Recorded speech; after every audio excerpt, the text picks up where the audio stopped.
그러니까 대장암일 경우에도 피가 나오나요? 대장암이라는 게요. 대장암뿐만이 아니고 예. 모든 암들이 욕심이 많아요. 그래서 영양소도 많이 필요하고 네. 피도 많이 필요해요. 그러다 보니까 예. 급하게 자라는 과정 내에서 이제 한 가운데는 피가 모자르고 영양가가 모자르니까 죽기 시작해요. 그래서 대장암이 진전이 되는 과정에서 한 가운데 궤양이 생기고 궤양이 생기게 되면은 거기서 피가 나는 거죠. 아, 그렇군요. 예. 자, 지난번에 이제 이 치액에 관련해서 이제 혈관 쪽이니까 이제 내치, 외치 이야기 해주셨는데 치루라고 이야기를 또 해주셨거든요. 예. 그건 어떤 증상이 있나요? 네. 항문 근처에 이제 땀을 만드는 기관이 있습니다. 예. 근데 그거는 당연히 변이 나올 때 편히 부드럽게 나오기 그러겠죠. 위해서 도움을 예. 주는 건데요. 네. 그 기관 내에 염증이 생겨서 아. 염증 생기게 되면 항문 옆에 고름 주머니가 생기게 되고요. 그 고름 주머니가 터져서 고름이 나오고 나면은 이제 네. 누관이 생기게 돼서 예. 계속 유지가 되죠. 아, 이거는 수술로밖에 고칠 수가 없습니다. 그러면 증상이 어떤가요? 이 증상은? 네.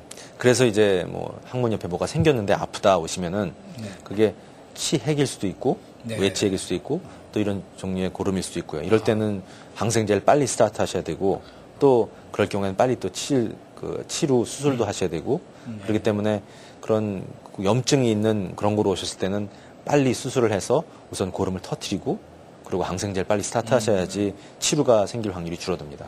그럼 치료를 만일에 장기적으로 몰라서 안 했든지 어쨌든 치료를 안 했을 경우는 이게 다른 파생된 경우가 있나요? 다른 병으로? 예, 10년, 15년 정도 전까지만 해서도 네. 치루가 오래되면은 암으로 변한다라는 그런 연구 결과가 좀 있었습니다. 네네. 그래서 저희 의대에서도 제 선배 되시는 분들은 무조건 치루 수술할 때 그냥 충분히 다 잘라냈었어요. 그랬는데 근래 나온 연구 결과에 의하면은 치루가 있는 항문이 암이 생길 확률이 그렇게 더 늘지 않는다 해서요. 지금은 조금 컨서베티브하게 그렇게 라디컬한 그런 큰 수술을 하지는 않습니다. 그렇지만 어쨌든 이 치료는 수술을 통해서만이 해결이 없애야죠. 되기 때문에 하는데 그럼 수술하게 될 때는 어떻게 좀 복잡한가요? 어떤가요? 수술? 종류에 따라서요. 네. 아주 슈퍼피셜하게 피부 밑에 있는 치루일 경우에는 간단하게 잘라내면 끝이고요. 그런데 한 반 이상 경우는 치루가 터널이요. 루관이 지나가는 곳이 근육을 관통하게 돼요. 그러면은 근육을 다치지 않도록 하면서 피판을 이식해서 그걸 덮고 그것도 그 관을 뽑아내고 하다 보니까 좀 복잡한 수술이 되는 거죠. 네. 별거 아닌 것 같은데 복잡하네요, 이건요. 예. 그러니까 결론은 우리 변을 볼 때 이렇게 부드럽게 하기 위한 건데 이게 망가지면 변도 보기가 힘들겠군요, 결론은. 변 보는 데는 괜찮으신데요. 통증이 심하니까 그러니까. 어렵죠. 예, 알겠습니다. 한국 분들이 인내가 저희 문화적으로 인내가 많은 분들이라 잘 참아요. 꼭 문제를 크게 만들어가지고 오신 분들이 많으세요. 글쎄요, 좀 잘 참는 건 좋은데 결론은 경제적으로도 손해가 되는 그렇죠. 거죠. 예. 쉽게 얼마의 치료가 가능한 게 그냥 키워서 더 큰 돈으로 치료를 해야 되는 경우도 많은데 끝으로 치열 지난 시간에 잠깐 얘기해 주셨는데 치열은 어떻게 해야 되나요? 치열은 이제 아프고 피가 나고 그래서 오시는데요.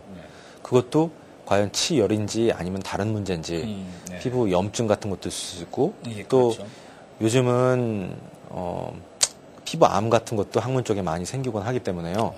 우선은 그런 다른 문제 때문에 치열이 생기지 않은 건가를 확인해야 되고요. 이제 일단 치열이라는 게 확인이 되고 나면은 치료 방법은 여러 가지예요. 그래서 제가 외과 의사로서 제가 해줄 수 있는 것보다는 주로 집에서 고쳐야 되실 게 많아요. 스트레스가 주로 주 요인이 되고요. 그래서 커피 같은 거 끊으시고 물 더 드시고 변 부드럽게 만드시고 스트레스를 줄이시면은 한 30% 정도는 그것만으로도 해결이 됩니다. 어떤 분이 부인 되신 분이 하는 이야기인데 자꾸 남편분이 스트레스 풀어야 된다고 그냥 맨날 골프만 치러 다닌다고 안 그러면 스트레스 하니까 무슨 병이 있는가 봐요. 뭐 이런 것 같이. 그러면 어쨌든 이 치열은 이제 입구가 찢어진 거기 때문에 어떤 우리 습관의 문제가 있을 수도 있는 건가요? 그렇죠.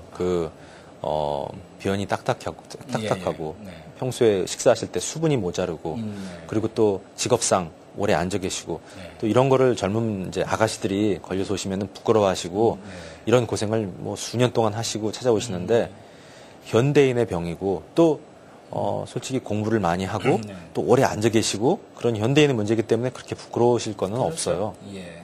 그래서 어쨌든 그 지난 시간에 이어서 그 항문과 관련된 그 질병들을 좀 이렇게 요약적으로 좀 풀어서 했는데 사실은 우리에게 매일 그 필요한 걸 못 느끼다가 고마움을 못 느끼다가 먼 질병이 되면은 굉장히 느끼는 게 또 이 항문 쪽이거든요. 그렇죠.